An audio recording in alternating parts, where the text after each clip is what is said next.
আসসালামু আলাইকুম সম্মানিত মালয়েশিয়ান প্রবাসী ভাইরা, কেমন আছেন সবাই? আশা করি অনেক ভালো আছেন। তো আমি আজকে একটি নতুন ভিডিও নিয়ে আপনাদের মাঝে হাজির হলাম।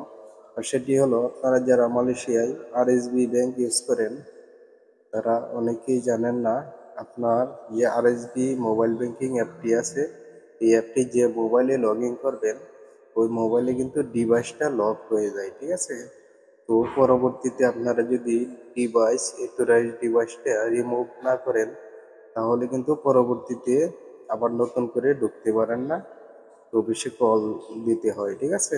তো আজকে আপনাদেরকে আমি শেখাবো কিভাবে অথরাইজড ডিভাইসটা রিমুভ করে তারপরে কিন্তু আবার নতুন করে লগ ইন করতে পারেন। হ্যাঁ, তো তার জন্য আপনাকে আরএসবি যে মোবাইল ব্যাংকিং অ্যাপটি আছে এই অ্যাপটিতে আপনাকে লগ ইন করে নিতে হবে, ঠিক আছে? তো একটু অপেক্ষা করবেন।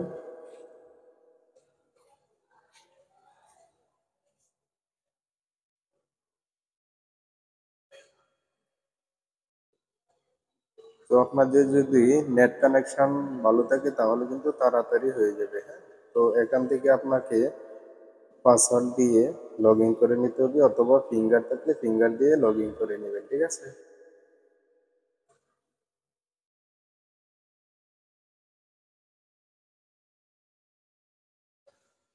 তো লগ ইন করে নেওয়ার পরে পুরো পেজটি কিন্তু আপনাদের মাঝে ওপেন হয়ে যাবে। হ্যাঁ, তো এখান থেকে আপনাকে এই যে উপরে দেখবেন মানুষের মতো যে আইকনটা আছে এই আইকনটাতে ক্লিক করে দিতে হবে, ঠিক আছে?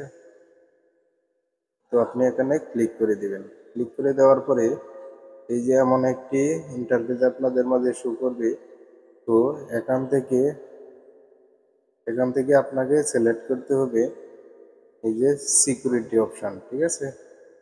এই যে সিকিউরিটি অপশান, ঠিক আছে? তো এটা আপনি সিলেক্ট করে দিবেন। সিলেক্ট করে দেওয়ার পরে এমন একটি ইন্টারফেস আপনাদের মাঝে শো করবে। তো এখান থেকে আপনি এই যে দেখেন এথরাইজ ডিভাইস, ঠিক আছে, এই অপশানটি সিলেক্ট করে নেবেন। সিলেক্ট করে নেওয়ার পরে এখানে আপনাকে আবার পাসওয়ার্ড দিতে হবে, ঠিক আছে? তো এটি ওপেন করে দিবেন।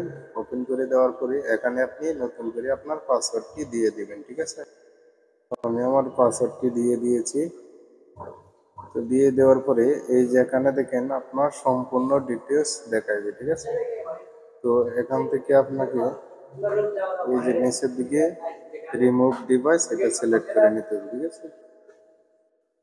তো এখান থেকে আপনি এই রিমুভ ডিভাইসে ক্লিক করলেই কিন্তু আপনার ডিভাইসটি রিমুভ হয়ে যাবে, ঠিক আছে? তো তারপরে আপনি চাইলে আবার নতুন করে কিন্তু লগ ইন করতে পারবেন, ঠিক আছে? তো এটা যদি আপনি রিমুভ না করেন তাহলে পরবর্তীতে আর ঢুকতে পারবেন না অ্যাকাউন্টে। অফিসে কল দিয়ে তারপরে লক ছড়াইতে হবে, তারপরে কিন্তু আপনি আবার নতুন করে ঢুকতে পারবেন, ঠিক আছে? তো আশা করি বুঝতে পেরেছেন। তো অফিসে কল দেওয়া আসলে একটা বিরক্তিকর ব্যাপার। তো অবশ্যই তার জন্য আপনি রিমুভ ডিভাইস করে তারপরেই কিন্তু আবার নতুন করে লগ ইন করবেন। হ্যাঁ, তো আশা করি বুঝতে পেরেছেন। তো এই ছিল আজকের ভিডিও। যদি ভিডিওটি ভালো লাগে অবশ্যই আমার চ্যানেলটি সাবস্ক্রাইব করবেন এবং পাশে থাকা বেল আইকনটি অন করে দিবেন, যাতে পরবর্তী ভিডিও ছাড়ার সাথে সাথেই আপনার মোবাইল স্ক্রিনে নোটিফিকেশন চলে যায়। তো সকলেই ভালো থাকেন, সুস্থ থাকেন, এই কামনায় বিদায় নিলাম। আল্লাহ হাফেজ।